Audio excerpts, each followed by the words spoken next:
Este episodio fue creado a partir del inglés utilizando inteligencia artificial. A continuación, en este episodio de Follow Him. Si hay alguien escuchando que siente que está demasiado lejos del camino correcto, que ya no tiene ningún remedio, que no puede regresar o que no puede llegar a la casa del Señor, testifico que sí puede hacerlo. El poder de la gracia del Señor y de su expiación va más allá de lo que tú y yo podemos comprender para traernos de vuelta a Él, de regreso a su casa, a su presencia. Hola a todos, bienvenidos a otro episodio de Follow Him. Mi nombre es Hanks Smith. Yo soy su anfitrión. Estoy aquí con mi co-anfitrión, John Bythway, que es co-anfitrión de la oración, co-anfitrión del ayuno, co-anfitrión de la fe, co-anfitrión del aprendizaje, co-anfitrión de la gloria, co-anfitrión del orden. John, by the way, esa es la sección 109, versículo 8. Y yo pensé, hombre, John, encaja perfectamente. Es como 1 de cada 5, no está nada mal, ¿eh? Realmente eso es bastante bueno. Bueno, tienes patente 200, John. Hoy nos acompaña nuestro buen amigo, el Dr. Anthony Sweat. Anthony, bienvenido de nuevo. Hola hermanos, qué privilegio estar en el programa y con ustedes, mis amigos, a quienes amo con todo mi corazón. Estoy agradecido de hacer este trabajo con ustedes y hablar de las Escrituras. Es un gran día para tener a Anthony aquí. Para quienes no han estado con nosotros desde el primer día, supongo que son bastantes, Anthony fue nuestro primer invitado en Follow Him. Solo 2 días de aviso. Ahí cuando alcancé la cima de la vida, fui el primer invitado Follow Him. Desde entonces todo cuesta abajo. Fue muy buen día. Ahora, John, hablemos secciones 109 y 110. Has pasado tiempo en el templo Kirtland, haces recorridos de la historia de la iglesia. He estado allí contigo. Dime, ¿en qué piensas cuando piensas en el templo de Kirtland? Pienso en Steve Harper. Vimos un documental sobre Kirtland. Cualquiera puede verlo en BYU TV. Se llama Kirtland, la tierra sagrada de América. Y están entrevistando a nuestro amigo Steve Harper. Él lo dice todo. Luego hace una pausa. Todo lo que aprecio proviene de Kirtland. Él está hablando de las bendiciones y llaves del templo y de todo lo que fue restaurado allí. Y pensé, sí, todo lo que realmente aprecio en mi vida se remonta a lo que verdaderamente comenzó allí. Es verdad. Cuando caminas por esos sitios históricos, es algo bastante personal, ¿no es así, Anthony? No conozco a nadie que haya estudiado la historia de la iglesia y el templo como tú. Cuando piensas en el templo de Kirtland, ¿qué te viene a la mente? ¿Y qué vamos a hacer hoy? Miro al año 1820. En mi mente, la primera visión culminó en 1830 con la publicación del Libro de Mormón y la organización de la Iglesia. Todo lo que ocurrió desde 1830 va a culminar aquí mismo en las secciones 109 y 110. Culmina en Kirtland con esta oración en la sección 109 y estas gloriosas visitaciones en la 110. En realidad, lo que vamos a analizar hoy es por qué necesitamos una investidura y la restauración de las llaves del sacerdocio que constituyen la obra más grande que se está llevando a cabo en la tierra hoy en día. Este es un punto de inflexión en la historia de la Iglesia y en la historia del mundo. John y yo estamos emocionados de aprender de ti hoy, Anthony. Antes de continuar, necesito un poco de ayuda de nuestros oyentes. Nuestro equipo ha notado que muchas personas que escuchan o ven nuestro programa, en realidad no se suscriben al programa, ya sea en su aplicación de podcast o en YouTube. Voy a pedirles a todos los que están escuchando que pausen un momento y se aseguren de estar suscritos al programa, porque ustedes son parte de nuestro equipo. Eso realmente nos va a ayudar. No lo sabía, nos ayuda muchísimo. John, tú naciste allá por los años 1900. ¿Sabes cómo suscribirte a algo? Sí sé. Simplemente le pido a uno de mis hijos, oye, suscríbete y les paso el teléfono. Está bien. Sí, así es exactamente como lo harías. Si vas a disfrutar, tienes que suscribirte. Eso es lo que decimos. Me encanta eso. John, Anthony ha estado en el programa varias veces, así que no necesitamos una biografía completa. Para alguien que no lo conozca, ¿quién es Anthony Sweat? Nos encanta Anthony, es talentoso, me alegra que esté aquí y no jugando baloncesto universitario, porque estuvo a punto de hacerlo. Es artista. Obtuvo una licenciatura en dibujo y pintura en la Universidad Estatal de Utah, antes de unirse a la Facultad de Religión en BYU. Trabajó durante 13 años en los seminarios e institutos del SEI, donde realmente ha bendecido mi vida y la de mis hijos. El templo y los libros, la santa invitación, los santos convenios, si tienes uno nuevo, los santos sellamientos. ¿Ya está disponible? Estoy sosteniéndolo aquí mismo. Sí. Ahí está. Estoy muy emocionado por eso. Simplemente siento que no tenía recursos así para prepararme para el templo. Anthony ha hecho un gran trabajo. Si lees esos libros estarás mucho mejor preparado para lo que está por suceder. Y eso ha sido una bendición, sinceramente, Anthony, para mis hijos. Gracias. Fue una bendición escribirlos. Esperamos que este tercer y último libro de la serie sea la culminación de todo. Con este libro, estás adoptando un enfoque a la Santa Invitación, dando una perspectiva general del sellamiento. Nuestra tesis, el enfoque que tomamos. No entraremos en detalles específicos de matrimonio y resellamiento. Buscamos ver el panorama más amplio, doctrinal y teológicamente. Esperamos que esto bendiga a las personas en sus diversas situaciones respecto al sellamiento para que comprendan la visión más amplia. John, esta mañana mientras nos preparábamos, pensaba que uno de los mayores cumplidos que creo que puedo dar, y creo que estarías de acuerdo, es compartir un libro con mis hijos. Leo muchos libros y los disfruto, pero no son muchos los que les digo a mis hijos. Esto ahora es lectura obligatoria en la casa Smith. Bastantes de ellos son libros de Anthony Sweat. Él no nos pidió que hiciéramos esto, pero los buscadores lo quieren. Esa idea de ser un buscador es algo que también me ha bendecido. Pero tengo que decir, a título personal, que el encontrarme con Anthony Sweat en el Nauvoo Inn y ver cómo trató a mis hijos con tanta alegría y respeto, eso no tiene precio. Necesito decir una cosa más sobre Anthony. Sé que estoy siendo un poco efusivo, pero Moroni 10, el año pasado, John, eso cambió la promesa de Moroni para mí para siempre. Aquí hay algo de lo que hemos hablado en nuestras vidas desde que estábamos en la primaria, y el hecho de que Anthony viniera aquí y nos mostrara cosas sobre Moroni 10 que nunca habíamos visto, que ni siquiera él había visto. Sí, vi eso mientras me preparaba. Fue increíble. Fue una gran experiencia darme cuenta de, estoy viendo lo que pasa aquí en este capítulo. Espero que todos podemos poner el enlace en la descripción en YouTube o podemos ponerlo en las notas del programa. Todos vayan y escuchen ese episodio. Y esto es un cumplido. Creo que Alex Vaugh, a quien todos queremos y que pronto estará en el programa, dijo que el episodio de Anthony sobre la sección 88 hace 4 años fue lo mejor que ha escuchado sobre la sección 88, lo cual es un gran cumplido viniendo de Alex Boa. Nuestro querido Alex. Diría, bueno, ahora tengo que dar lo mejor de mí. Sección 109 y 110. Sí, tienes que dar lo mejor. No sé, ahora estoy nervioso. Gracias a todos por permitirnos hablar un poco sobre nuestro amigo. Permítanme leer del manual Ven, sígueme. Así comenzaremos. La lección de esta semana se llama ¿Es tu casa un lugar de santidad? Las puertas del templo de Kirtland no debían abrirse hasta las 8 del 27 de marzo de 1836. Pero los santos que esperaban asistir a los servicios de dedicación empezaron a hacer fila desde temprano como las 7. Se necesitó un lugar adicional y luego una segunda sesión para acomodar a todos. Y no solo los vivos estaban ansiosos por estar presentes. Testigos vieron ángeles dentro del templo en el techo durante y después de la dedicación. Parecía que los ejércitos del cielo venido a cantar con los santos de los últimos días. ¿Por qué tanta emoción a ambos lados del velo? Después de siglos había nuevamente una casa del Señor en la tierra. El Señor estaba cumpliendo su promesa de investir a sus santos con poder de lo alto. Y esto, declaró él, era solo el comienzo de la bendición. La era en la que vivimos ahora, con la obra del templo acelerada y las ordenanzas disponibles para millones de vivos y muertos, tuvo su inicio en Kirtland, cuando el velo sobre la tierra comenzaba a rasgarse. Hermosamente escrito, Anthony. Tú y yo hemos estado hablando de esto durante meses. ¿Cómo quieres empezar? Creo que deberíamos comenzar con lo que dijo el presidente Nelson en su discurso de 2024, solo para poner el contexto. Además, obviamente esperamos que lo que digamos aquí pueda servir como un complemento, pero que su propio estudio personal de las secciones 109 y 110, sentándose con ese texto en ese espacio revelador, que esto no lo reemplace, sino que lo potencie. El presidente Nelson, en su discurso de 2024, Regocíjate en el don de las llaves del sacerdocio, mencionó específicamente la sección 109.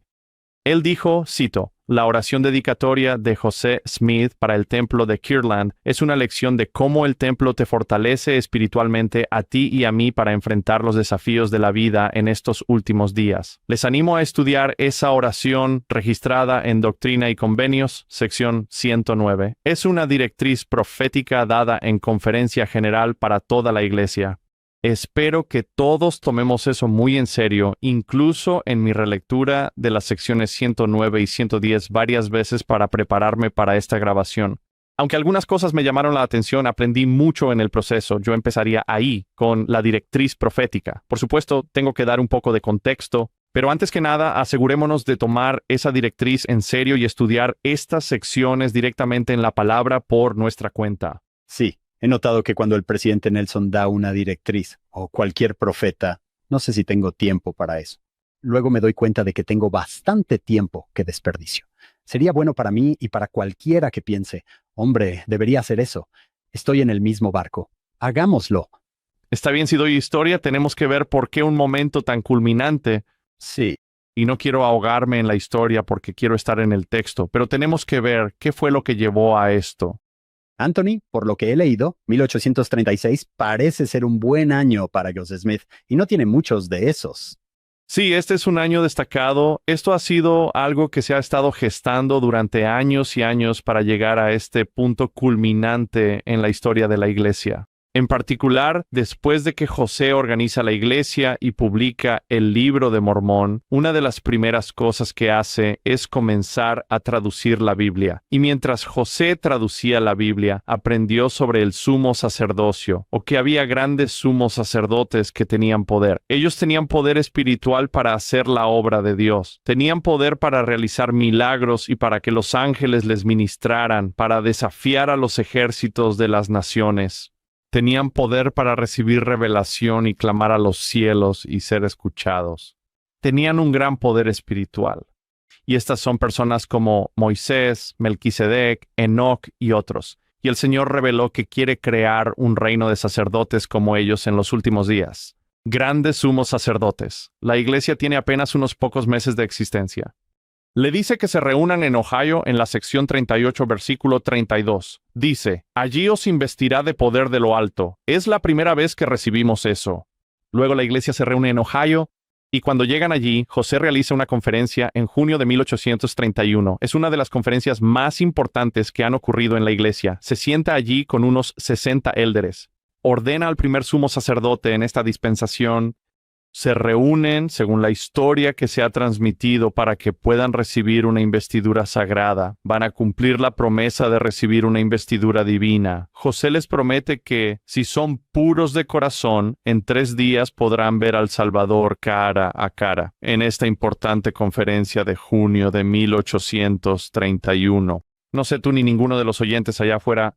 ¿Te imaginas ser invitado a una conferencia de 3 días? El profeta te promete que si eres santo, en esos 3 días podrás ver al Señor. Algunos, esta conferencia, experimentan grandes poderes, milagrosos, visiones. Lyman, White, Harvey Whitlock, otros. Ven a Jesús, ven al Padre, al Hijo. José ve al Padre y al Hijo.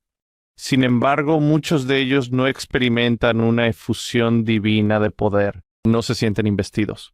De ahí viene la sección 67, donde dice, si leemos la sección 67 del 10 al 13, había temores en sus corazones, no han sido suficientemente humildes. Esta es la razón. Y entonces el Señor le dice, santificaos y vendrán días en que le veréis. Y él promete este regalo. La gran pregunta de José es, bien, ¿cómo puedo hacer que un grupo de hombres sea más santo? ¿Qué debo organizar? Ustedes saben a dónde va esto. El Señor dice, llega la sección 88, organicen una escuela de profetas. Ellos lo tienen como su tesis. Sección 88, versículo 68 de nuevo, que es, santificaos y vendrán días en que le veréis. Será en el tiempo de Dios, a su manera y de acuerdo con su voluntad. Pero se les promete que pueden entrar en la presencia de Dios. El Señor va a establecer un montón de requisitos o cosas para ayudarles a santificarse. Él les indicará cosas como sean obedientes, sean templados y castos, vivan la ley de consagración, vivan las leyes superiores del Evangelio. Todo eso está en la sección 88. Repaso eso en el podcast. Si enlazan a eso, no lo repetiré aquí. Él les dice, lávense unos a otros, límpiense de la sangre y los pecados de esta generación. Él comienza a exponer todo esto en enero de 1833. Ellos organizan lo que llamamos la Escuela de los Profetas. José va a trabajar con ellos.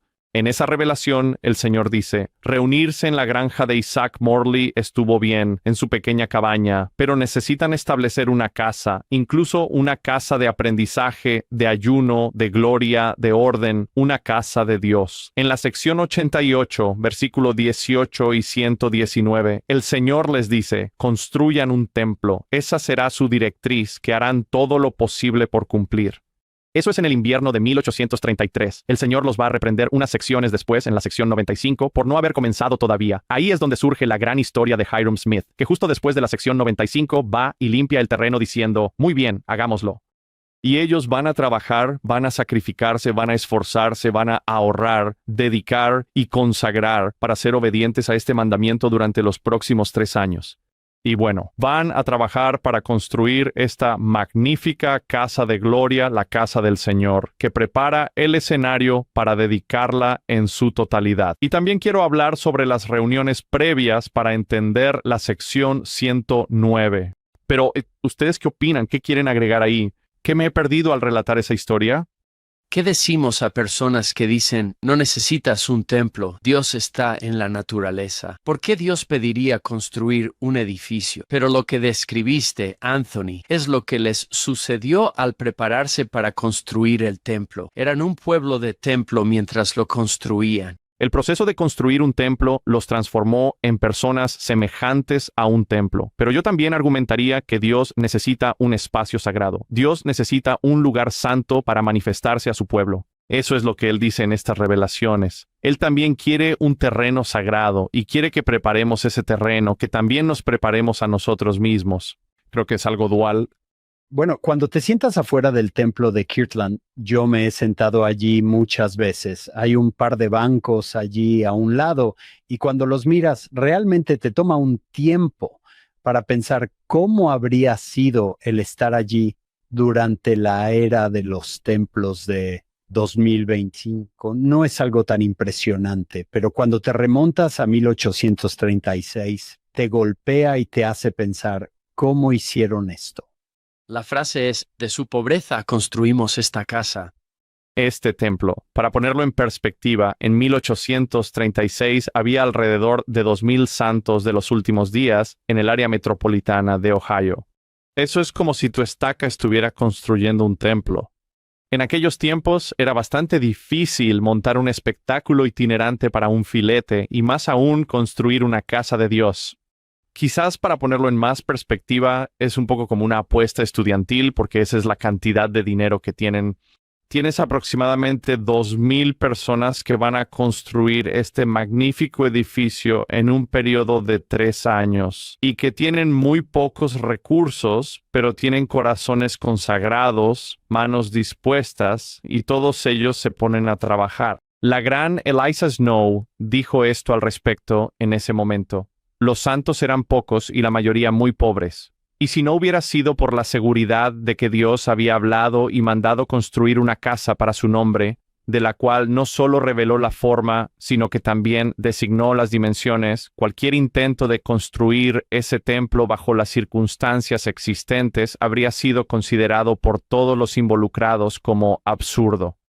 Ese fue el resumen de Eliza R. Snow sobre sus circunstancias, lo que lograron, y cualquiera que vea ese edificio hoy en día lo considera extraordinario. El Señor los va a recompensar con bendiciones celestiales que son casi incomparables con otros momentos en la historia de la Iglesia. El hecho de que todavía esté allí, que ya tiene casi 200 años, no está perfectamente construido. Eso es una de las cosas que más me gustan de él. Definitivamente es un edificio imperfecto. Es por diseño divino que todavía está allí. Así es. El Señor hablará de esto en la sección 110. Él profetiza que la fama de esa casa se extenderá a tierras extranjeras. Y esa profecía se ha cumplido en nuestros días. No sé los números, cuántos decenas de miles visitan ese edificio cada año.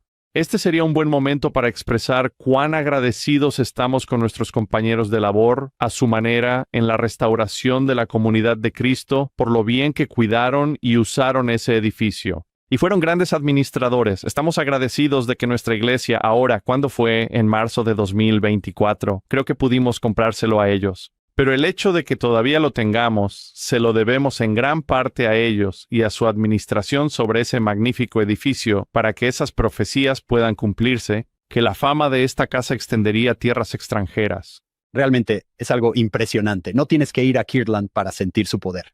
Pero si tienes la oportunidad, vale la pena verlo. Sí, creo que Eller Holland dijo, no tienes que ir a Tierra Santa para saber que Jesús es el Cristo. Si vas, significará algo. Dijo algo así. Anthony, este contexto es realmente útil. Me encanta que dijeras que se les dijo que construyeran esto y no hicieron nada. Y se les volvió a decir. Y la frase que siempre me llama la atención es, están caminando en la oscuridad al mediodía. Es como, quiero darles mucho más. Tienen que construir esta casa y convertirse en un pueblo capaz de construirla. Y luego, cuando lo hicieron, todas estas cosas de las que vamos a hablar hoy que sucedieron son increíbles. No sé si el increíble Walter Rain ha oído hablar alguna vez de nuestro programa, pero si alguien lo conoce, agradézcanle por la imagen. Se llama el Templo de Kirtland. Si no lo has visto, usa Google y dale me gusta y ve a verlo. Se encuentra colgado en el centro de visitantes de los sitios históricos de Kirtland.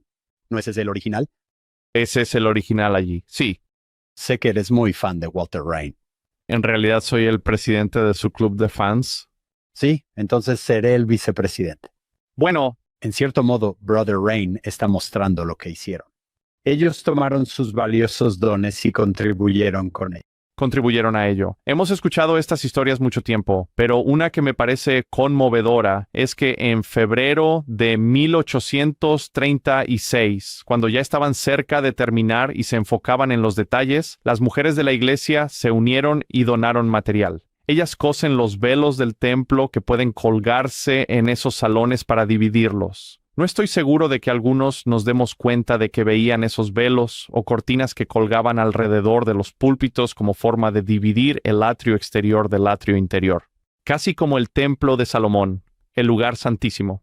Todos colaboran y aportan de todas las formas posibles para construir este edificio monumental. Es realmente increíble. La primera vez que lo vi solo lo había visto en fotografías. Y la primera vez que tuve el privilegio de verlo en persona, me sorprendió lo grande. Era más grande de lo que pensaba. Era más hermoso de lo que imaginaba. Siempre lo había visto como una capilla glorificada, lo cual está mal de mi parte, pero así es como lo veía en las fotos. Y cuando lo vi, pensé, hombre, esto es increíble. No solo los eventos, por supuesto, que ocurren allí, sino la preparación para esos eventos y la creación de esta estructura. ¿Te imaginas esa cosa en 1836 en la reserva de Ohio? Tuvo que haber sido uno de los edificios más grandes en los alrededores por cientos y cientos de millas. Si te interesa lo que Anthony mencionó sobre el Templo de Salomón, hicimos un episodio con el Dr. Matt Gray sobre Levítico, donde él explica ese tabernáculo templo. No podemos hacer eso aquí, pero si te interesa, vuelve a ese episodio. También podemos poner el enlace en las notas del programa. El Dr. Gray nos introduce de una manera maravillosa al templo antiguo y lo que estos santos están haciendo en la década de 1830. Solo el hecho de que estamos hablando de un templo, no de una capilla, sino de un templo, para mí es como, ¿qué pasó con eso? ¿Qué pasó con eso en, ya sabes, la mayor parte del cristianismo? ¿Lo fue? ¿O no? Ese templo era todo lo que necesitábamos. Lo que pasó aquí es en la restauración, templos, templos, templos.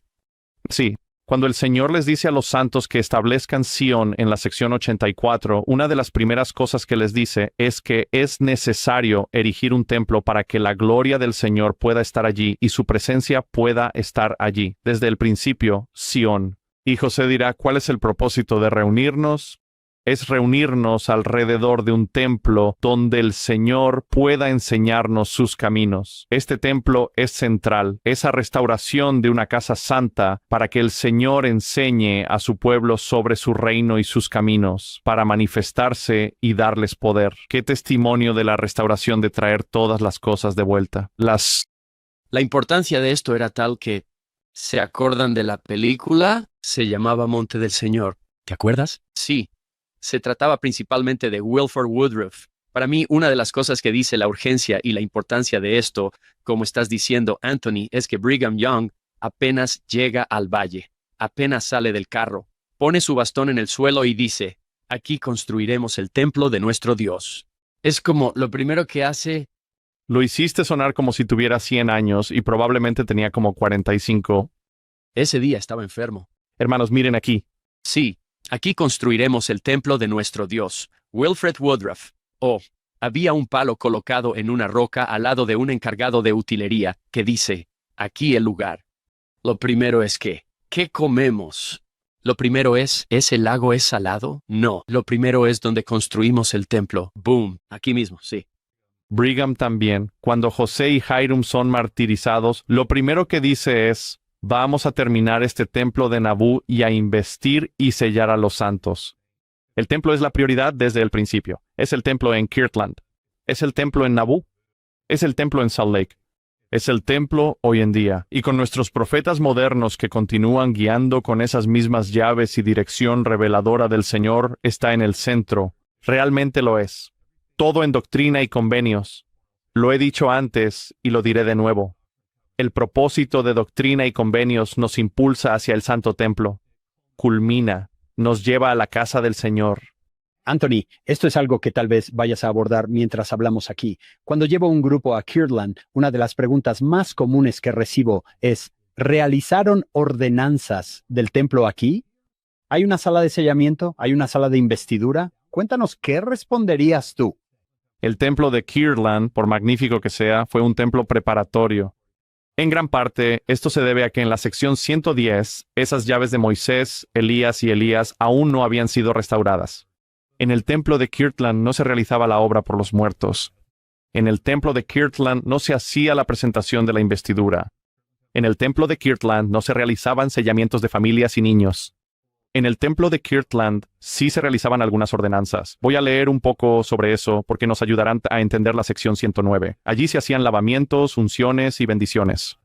Y se reunían allí para ayunar y orar con las manos levantadas. Iban allí para hacer convenios de vivir estas leyes. Fue un templo preparatorio. Pero por cierto, eso no era para todos. José realizaba principalmente estos lavamientos y bendiciones de unción solo con los líderes del sacerdocio en la iglesia. Unos pocos cientos de hombres habrían recibido esas ordenanzas. No era para todos. Era un templo limitado. Y también era limitado quién podía recibirlo. Será en el templo de Nabú donde se presentará la investidura, la obra por los muertos, el sellamiento de familias y la extensión de esto a todos los adultos dignos. Es ahí donde eso se extiende, pero eso no sucede en Kirtland. Así que, en muchos sentidos, se ha hecho referencia, si quieres pensarlo de esta manera, como un templo aarónico, un templo preparatorio para el templo superior de Melquisedec, que proviene de las llaves que se restauran en Kirtland, pero que se manifiestan en Nabú. Sí, es José quien dice que si vas a subir una escalera, tienes que empezar por el primer peldaño. Este es quizá uno de los peldaños. Este es un paso clave para llevarlos a donde están ahora. Pero eso es importante. Por eso, cuando entras, no verás pilas bautismales, ni salas de sellamiento, ni salas de investidura que estén divididas en un estado progresivo. Es una gran casa del Señor. Pero recuerda, los santos tampoco tenían capillas en ese momento. Era su lugar de reunión. Era como un tabernáculo donde los santos podían reunirse y aprender, predicar, ayunar, orar y administrar algunas ordenanzas preparatorias. Sí, el propio José está aprendiendo. Sí. Él no está pensando, bueno, este es un templo preparatorio para lo que les voy a dar después. Él mismo lo está asombrado por lo que está aprendiendo. ¿Es así? ¿Es justo explicarlo así? Creo que es justo. No hay indicio en este momento de que él tenga algún concepto de la obra por los muertos. Como leeré, él tiene una visión de Alvin, como sabemos, en este templo, su hermano Alvin que falleció, y se sorprende por ello. Así que hay cosas que José está aprendiendo desde el principio sobre Elías y la restauración del poder de sellar, pero hay evidencia de que todavía está aprendiendo sobre el sellamiento. José está aprendiendo línea por línea y poco a poco. Este templo de Kirtland es ese paso preparatorio que conduce a estas ordenanzas mayores y culminantes en el templo que se manifiestan en Nabú. Y no pasan solo 3 años. Tienes que regresar a septiembre de 1823. Moroni aparece. Él está hablando de esto. Así es. Si tomara a 100 santos de los últimos días y les preguntara ¿quién restauró el sacerdocio a José Smith? ¿Cuál es la reacción instintiva? Juan el Bautista, Santiago y Juan. Pedro, Santiago y Juan. Cruciales e importantes, ellos le dieron a José las llaves y poderes del sacerdocio necesarios para administrar el convenio del bautismo y para organizar la iglesia. Lee acerca de esas llaves en la sección 27 y en la sección 128. Sin embargo, esos no son los que Moroni menciona cuando José tenía apenas 17 años. Él dice, José, te revelaré el sacerdocio por mano del profeta Elías. Hablaremos de eso cuando lleguemos a la sección 110. ¿Por qué el sacerdocio de Elías es este sacerdocio culminante? El Señor ha estado dirigiendo la mente de José hacia este momento desde 1823. Vamos a ver que eso sucederá 13 años después, en 1836.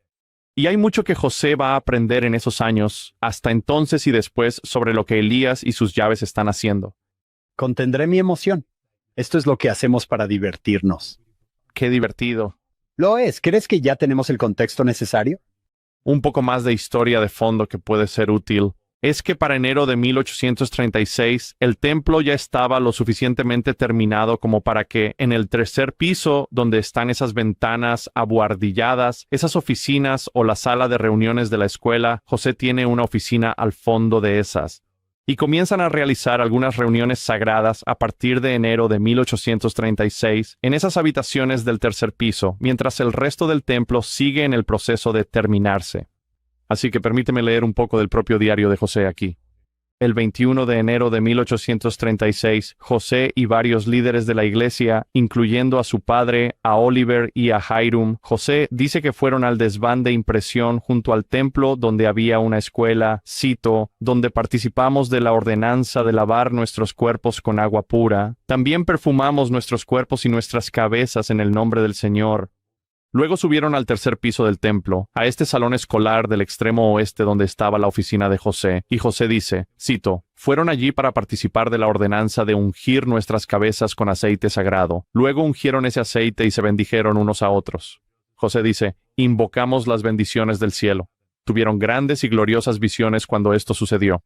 Durante estas reuniones de enero es cuando José tiene su visión del reino celestial abierto ante él, donde ve al Padre y al Hijo, ve a Adán, a Abraham, y ve a su propia madre y padre. Y luego ve a su hermano Alvin en el reino celestial, y es ahí donde recibimos las grandes enseñanzas que casi funcionan como una respuesta a su pregunta de cómo Alvin había obtenido el reino celestial. El Señor le dice que todos aquellos que habrían recibido el Evangelio si se les hubiera permitido permanecer, pueden ser herederos de ese reino. Así que esto sienta las bases, irónicamente, para las llaves del templo, que serán restauradas en la sección 110 por Moisés, Elías y Elías. José no solo hace esto con algunos de los presidentes de la iglesia, como él los llama, sino que también se va a reunir con otros líderes claves de la iglesia, como los 12 y los 70 y los sumos consejos de Kirtland y Missouri. Unos días después celebran las mismas reuniones, pasan por lavamientos, unciones, bendiciones y oración, y tienen visiones gloriosas. Esto es solo de su registro, cito, el don de lenguas cayó sobre nosotros con gran poder. Los ángeles mezclaron sus voces con las nuestras mientras su presencia estaba en medio de nosotros. Y alabanzas incesantes llenaron nuestros pechos durante media hora. José dice que finalmente se fue a casa a las 2 de la mañana y registró en su diario, el Espíritu y las visiones de Dios me acompañaron durante la noche. Esto fue en enero de 1836, meses antes de marzo, cuando se dedicaría el templo de Kirtland. Pero si entendemos que esas reuniones preparatorias ocurrieron, entonces cuando leemos acerca de José orando para que la unción fuera sellada sobre ellos en la sección 109, entendemos mejor, tuvieron algunas reuniones preliminares aquí que los prepararon para una investidura de poder y para experimentar visiones milagrosas. Eso también podría dar un poco más de contexto a la sección 137 y la visión de Alvin. Se percibe que el Señor estaba ansioso por darles bendiciones, lo cual me encanta cuando pienso en la declaración del Elder Kieran, sobre que Él está en una búsqueda incansable de nosotros. Él estaba incansablemente diciendo, bueno, solo construyan el templo para que pueda derramar tantas bendiciones, incluso antes de la dedicación, como dijiste en enero. Eso es interesante. Una cosa que hemos aprendido en nuestros episodios de Voces de la Restauración con el Dr. Durkmat, John, es el ejemplo de José Smith, de tener preguntas sin respuesta. Alvin muere a finales de 1823, ¿verdad, Anthony? Sí, así es. Ahí hay una pregunta sin respuesta. ¿Y qué pasa? ¿Qué pasa con Alvin? Luego, en 1830, se organiza la iglesia, pero Alvin no está allí. Después, en la sección 76 hay un reino celestial, pero tienes que ser bautizado. Oh, bueno, supongo que Alvin no va a estar allí. ¿Dónde estamos ahora? Llevamos 10 años con una pregunta sin respuesta. Luego la sección 137. En 1836 ya han pasado 13 años con una pregunta sin respuesta. Alvin está en el reino celestial, pero aún queda la pregunta. Bueno, ¿cómo es eso? ¿Cómo es eso? Sección 76. Pensé que tenías que ser bautizado para ir al reino celestial. Y Anthony, ¿no es en la década de 1840 cuando se responde esa pregunta? Sé que no todos tienen la oportunidad de escuchar nuestras voces de la restauración, pero pensé que ese era un ejemplo tan profundo de lo que haces con una pregunta sin respuesta. Sí, esperas y dejas que el Señor revele las cosas línea por línea. A veces queremos la respuesta, la solución, la manera de arreglarlo de inmediato. Pero recuerda, el Señor va a estar realizando su obra de expiación, haciendo que todo sea uno, completo y entero, hasta el final del milenio, antes de someter a todos los enemigos bajo sus pies. Tenemos que aprender a dejar que el Señor trabaje con nosotros individualmente, con su iglesia, con el mundo, línea por línea, precepto por precepto, a lo largo del tiempo. Puedo pensar en otros ejemplos de esa misma idea. Uno de mis, por cierto, ismos que me encanta decirles a mis estudiantes es: ustedes quieren respuestas a preguntas de oro a la velocidad de Google. Google, Siri, Alexa te dirán algo así de rápido, pero las preguntas de oro, esas, llegan en el tiempo de Dios. Estoy pensando en lo que aprendimos, Hank, del capítulo 6 de Juan. ¿Recuerdas aquella época? ¿Recuerdas ese pasaje del Nuevo Testamento donde Jesús dice que tienes que beber su sangre? Y hay una ley levítica en contra de eso. Así es. Ellos debieron pensar, no podemos. Fue entonces cuando algunos dejaron de seguirlo. Y Jesús dice, ¿también se irán vosotros? Pero Pedro sabe, me voy a quedar contigo porque algún día obtendré la respuesta. Tú tienes palabras de vida eterna, ¿a quién iremos? Y obtiene la respuesta. El Señor después revela, yo no. Esto es lo que van a hacer en memoria de mí. Como recordatorio tomarán el vino o el agua. Eso fue para mí uno de esos momentos. Pedro diciendo, sé que algún día lo entenderé. Así que me quedaré contigo porque sé que algún día conoceré el resto de la historia. Estoy confundido ahora, pero confío. Seguiré adelante. Esperando. Sí. Sí, Anthony, sigamos adelante. ¿Qué quieres hacer ahora? José escribe en su diario el 26 de marzo, el día antes de la sección 109. Él simplemente dice, después del desayuno, me reuní con la presidencia para hacer los arreglos para la asamblea solemne, lo cual ocupó el resto del día. Fin de cita. Oliver Cowdery registra en su diario, me reuní en la sala del presidente con el presidente José Smith, Sidney Rigdon, mi hermano Warren Cowdery y el elder Warren Parrish y ayudé a redactar una oración para la dedicación de la casa. José dice que esta oración fue dada por revelación, como el elder Rasband y otros hoy en día que han hablado sobre las modernas dedicaciones de templos y el Señor dándoles líneas o frases de cosas que decir para dedicar este templo. Pero José dice que esto fue dado por revelación. No fue una oración espontánea. Él la escribió. Por cierto, una de las razones por las que pudo haber tomado todo el día es porque también iban a imprimir la oración, es decir, había una imprenta justo al lado del templo de Kirtland en ese momento. La habrían escrito y preparado los tipos de imprenta, y la imprimieron para que José pudiera leer de una copia impresa que luego incluirían en el Messenger and Advocate. Están dedicando mucho tiempo a que esta oración quede bien, a escribirla, a imprimirla letra por letra, componiendo los tipos. Al día siguiente, cuando José va a dedicar esto, saca la oración y lee esta oración reveladora, que es lo que es la sección 109. Creo que José nos está dando aquí un modelo de oración poderosa, de oración reveladora, la escena del día. Es domingo 27 de marzo. Es un día de reposo. Ese es el día de la dedicación. Hank, como leíste, quieren empezar a las 9, pero llega tanta gente que abren las puertas antes y no pueden acomodar a todos. Así que envían a algunos al edificio de desbordamiento en la escuela al lado para que puedan tener su propia reunión. José realizará otra sesión de dedicación más tarde esa semana para quienes no pudieron entrar. Pero según José, logran meter a 1000 personas allí. Lo cual es difícil de creer. Sí, el espacio personal invadido por todas partes. Estoy viendo eso y me pregunto, ¿cómo lo hicieron? No había señales de salida iluminadas por ningún lado, pero ¿cómo metieron a 1000 personas aquí? Sí, quiero que te imagines a la gente entrando y amontonándose. Tienen esos hermosos púlpitos de 4 niveles en ambos extremos de la corte inferior y superior. Están en la corte inferior, así que puedes pintar una imagen en tu mente. Miremos hacia lo que llamaríamos los púlpitos de Melquisedec. En la fila superior está Frederick G. Williams y José Smith Sr. En el asiento central superior, el patriarca de la iglesia, el padre del profeta, obviamente, y luego W. W. Phelps. En segundo lugar está Sidney Rigdon, José Smith Jr. en el medio y Hiram Smith. En la tercera fila hacia abajo, David Whitmer, Oliver Cowdery y John Whitmer. En la cuarta fila hacia abajo, en la que está la mesa del sacramento, por así decirlo, está la presidencia de los sumos sacerdotes. Probablemente hoy lo llamaríamos la presidencia de estaca. En los púlpitos opuestos, los púlpitos arónicos en el otro lado. En la fila superior tienes el obispado de Kirtland. En la segunda fila tienes el obispado de Missouri o Sion. En la tercera fila hacia abajo tienes al presidente del quórum de maestros, que en ese tiempo eran hombres adultos. En la cuarta fila hacia abajo tienes al presidente del quórum de diáconos, nuevamente hombres adultos. Y luego, en los púlpitos de los lados, esos de las esquinas que parecen asientos de coro, el quórum de los 12 está sentado en uno, el sumo consejo en otro y el presidente del quórum de élderes en otro. Es realmente genial.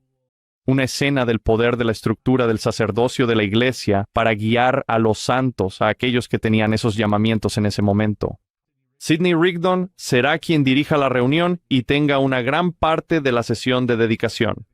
Sidney Rigdon leerá los Salmos 96 y 24. Luego el coro canta Adam Ondi Aman. Sidney hace la oración de apertura. Luego da un sermón basado en Mateo 8, versículos 18 al 20, sobre cómo las zorras tienen guaridas y las aves tienen nidos, pero el Hijo del Hombre no tiene dónde recostar su cabeza. Predica sobre esos 3 versículos durante 2 horas y media. Increíble. ¿Pensabas que ese discurso del sumo consejo era largo? Sidney es un predicador poderoso. Esto es del Messenger and Advocate. Cito: nadie que no esté familiarizado con la manera de expresarse y el estilo de nuestro orador puede, al leer, formarse una idea adecuada del poderoso efecto que es capaz de producir en la mente de sus oyentes. Decir que lo hizo extraordinariamente bien sería un elogio insuficiente. Así que su discurso de 2 horas y media fue épico. A la gente simplemente le encantó. Luego sostuvieron a José como profeta y vidente. Y por cierto, la manera en que lo sostuvieron fue que cuando Sidney propuso su nombre para sostener a José, todos en esa sala se pusieron de pie para sostenerlo, lo cual también es una imagen muy impactante. En ese momento ya tuvieron que hacer una pausa de 20 minutos. Nadie se va. Nadie cede su asiento, excepto algunas mujeres que, según el registro, tuvieron que cuidar a algunos niños. Pero los demás permanecen en su lugar, luego regresan, cantan un himno. Sostienen a la primera presidencia y a los 12 como profetas y videntes. Luego José se levanta para dar esta oración dedicatoria. Eso es lo que lo prepara todo. Creo que con eso deberíamos entrar finalmente en la sección 109. Me gusta dar desgloses de las secciones para que tal vez sepas cómo abordarlas por tu cuenta en casa.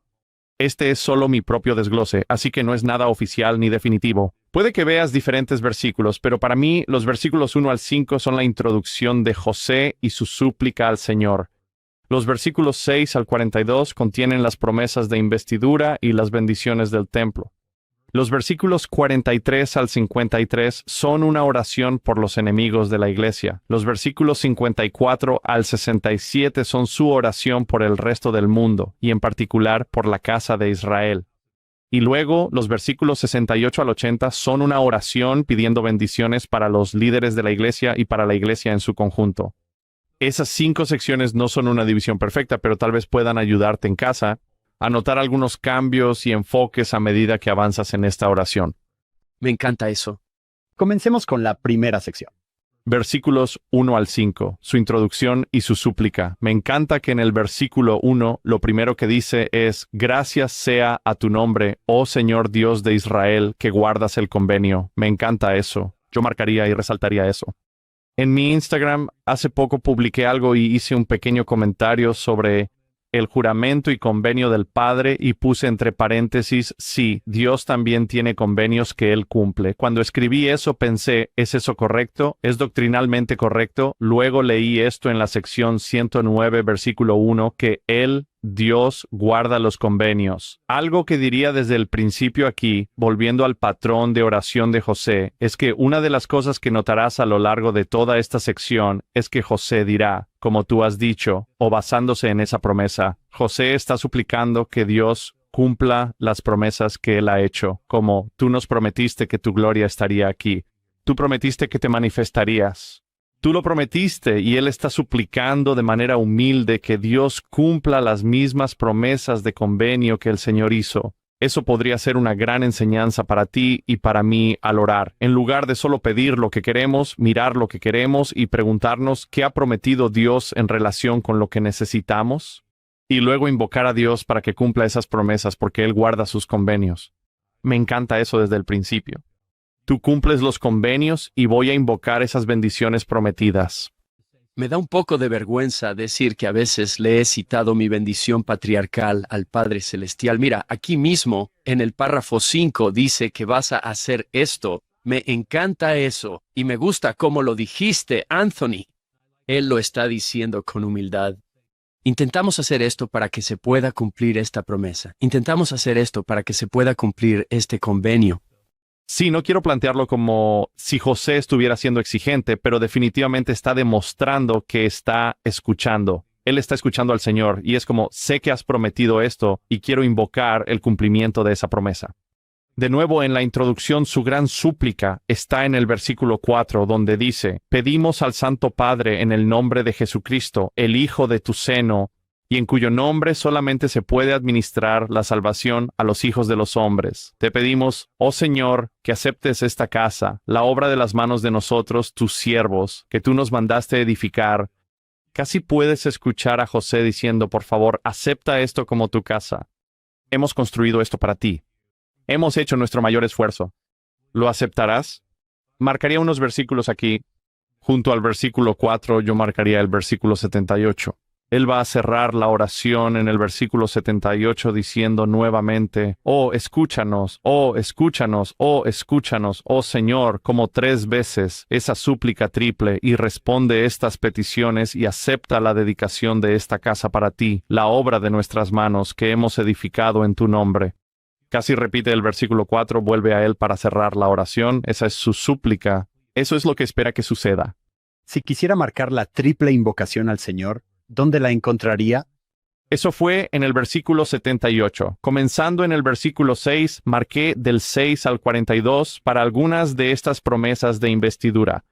Del 6 al 9 va a citar Doctrina y Convenios 88, versículos 117 al 120, donde el Señor les manda construir una casa de oración, una casa de ayuno a partir de eso. Así que eso es del 6 al 9. Citando la sección 88, el presidente Nelson dijo esto sobre estos versículos. Cito, esta lista de atributos es mucho más que una descripción de un templo. Es una promesa sobre lo que sucederá a quienes sirven y adoran en la casa del Señor. Pueden esperar recibir respuestas a sus oraciones, revelación personal, mayor fe, fortaleza, consuelo, mayor conocimiento y mayor poder. De hecho, me gusta tomar esos versículos y preguntarme, ¿soy un hombre de oración? ¿Soy un hombre de ayuno? ¿Soy un hombre de fe? ¿Un hombre de aprendizaje? ¿Un hombre de gloria? ¿Un hombre de orden? ¿Soy un hombre de Dios? Y si no lo soy, ¿cómo puede el Santo Templo ayudarme a llegar a serlo? Volviendo a lo que dijimos, no se trata tanto de que ellos construyan un edificio, sino de lo que el templo está construyendo en nosotros. Doy mi testimonio de que, mientras más adoremos en la casa del Señor, estos atributos semejantes a los de Dios, también se formarán en nuestras vidas. Anthony, lo que acabas de decir me recuerda a uno de mis discursos favoritos de BYU. Escucha esto. Llegar a estar investidos con poder divino es un poco como pasar por un programa universitario o una carrera. El hecho de que hayamos sido aceptados no significa que ya estemos educados. La educación llega poco a poco, incluso dolorosamente, especialmente cuando todo se vence al mismo tiempo durante los exámenes finales. Rara vez el aprendizaje llega de manera dramática o de golpe. La mayor parte llega casi imperceptiblemente con el tiempo. Los gastos de la educación se pagan con perseverancia. Pero gracias a nuestra dedicada diligencia, hemos desarrollado más poder y capacidad en nuestras respectivas vidas y campos que hace apenas unos años. En el templo del Señor, de manera similar, crecemos en poder y capacidad gradualmente a medida que aprendemos e implementamos diligentemente los convenios y conceptos sagrados a lo largo del tiempo. Ahora, escucha esto, John. Es posible que tú y yo no logremos comprender algunas tareas. El libro de texto del templo a menudo requiere muchas relecturas para captar el significado. Pero los criterios del maestro sobre los estándares son muy claros. Este profesor tan bendecido tiene horas de oficina con puertas abiertas todos los días y está más que feliz de revisar tu calificación mientras vuelves a hacer las tareas una y otra vez hasta que lo entiendas. Él cree en el aprendizaje por dominio y su semestre nunca termina. Pero deja de saltarte las clases o dormirte durante ellas. Y no te atrevas a abandonarlo porque piensas que es demasiado difícil o demasiado confuso o no es para ti. Ve a su clase una y otra vez y deja que te enseñe. Te encontrarás aprendiendo y creciendo y siendo investido de más poder y capacidad divina a medida que lo haces. John, no sé si alguna vez has leído o escuchado este devocional. Se llama Necesitamos una investidura. El hablante tiene un cabello estupendo. Su nombre es Dr. Anthony Swatt. Simplemente voy a animar a todos. Por favor, vaya a speeches.byu.edu. Busque Necesitamos una investidura. Combinará perfectamente con tu estudio de esta semana. Ese fue un buen devocional, Anthony. Gracias, amigo. Gracias por corregir una versión, Hank, dándome retroalimentación sobre ello. Esas probablemente fueron todas tus líneas. Sí, recuerdo haber escrito esa sección específica. Me encantan las líneas aprender, crecer y convertirme. Siento que, tal vez solo soy yo, pero siento que desde el discurso del presidente Dallin H. Oaks, el desafío de llegar a ser, fue en el año 2000, ha habido un mayor énfasis no solo en lo que se supone que debemos saber, no solo en lo que se supone que debemos hacer, sino que el resultado final es en qué nos estamos convirtiendo. Incluso en nuestra breve conversación de hoy, ¿en qué se estaban convirtiendo estas personas al preparar un templo, una casa del Señor? Y entonces, ¿qué quiere el Señor que seamos? Cuando escucho convertirse, me encanta esa palabra. Es un proceso. Sí, es un proceso. Y quizá esto se vincula muy bien con la oración de José. Y si podemos saltar al versículo 15, miren lo que dice aquí, para que crezcan en ti y reciban la plenitud del Espíritu Santo. Ahora bien, esas son dos líneas poderosas. José está orando por los santos aquí para que podamos crecer en el Señor. Casi está haciendo referencia aquí, un poco al crecimiento de sección 93, gracia por gracia. Me encanta esa frase, una plenitud del Espíritu Santo. Nuestros profetas han enseñado repetidamente que, a través del santo templo y la investidura de poder de lo alto, recibimos una plenitud del Espíritu Santo. Esta es una cita del Elder Renlund. Al hacer y guardar los convenios del templo, aprendemos más sobre los propósitos del Señor y recibimos una plenitud del Espíritu Santo. Recibimos una mayor capacidad para cumplir nuestros propósitos en la mortalidad. El presidente Nelson en 2024 dijo, se nos promete en el templo que podemos recibir una plenitud del Espíritu Santo. Imaginen lo que significa esa promesa en términos de tener los cielos abiertos para cada buscador sincero de la verdad eterna. Creo que es importante que entendamos aquí que, así como cualquiera puede ser influenciado por el Espíritu Santo, cuando nos bautizamos, se nos manda a recibir el Espíritu Santo. Tenemos que vivir nuestras vidas de tal manera que recibamos esa influencia constante del Espíritu Santo. Pero luego se nos dirige hacia el Santo Templo, donde se nos promete una plenitud del Espíritu Santo o una mayor investidura de poder que viene a través de los convenios y conceptos del Santo Templo, que si los implementamos el Espíritu Santo será más derramado aún más plenamente sobre nosotros. Tenemos que ir a recibirlo. No recibimos el Espíritu Santo en un solo día. No se nos concede el poder en una hora. Se necesita toda una vida de aprendizaje para implementar los convenios y los conceptos y así realmente recibir una porción mayor, una mayor plenitud de este Espíritu Santo que aquí se ora y se promete. Alguien podría ir al templo por primera vez y salir diciendo, sí, eso es porque has experimentado solo una pequeña porción. Sí, o sea, eso también es un poco como decir, fui al gimnasio, levanté pesas durante 10 minutos y mi cuerpo no se ha transformado. Algunos de nosotros simplemente estamos hechos así naturalmente, como Hank o John, pero el resto tenemos que esforzarnos día tras día.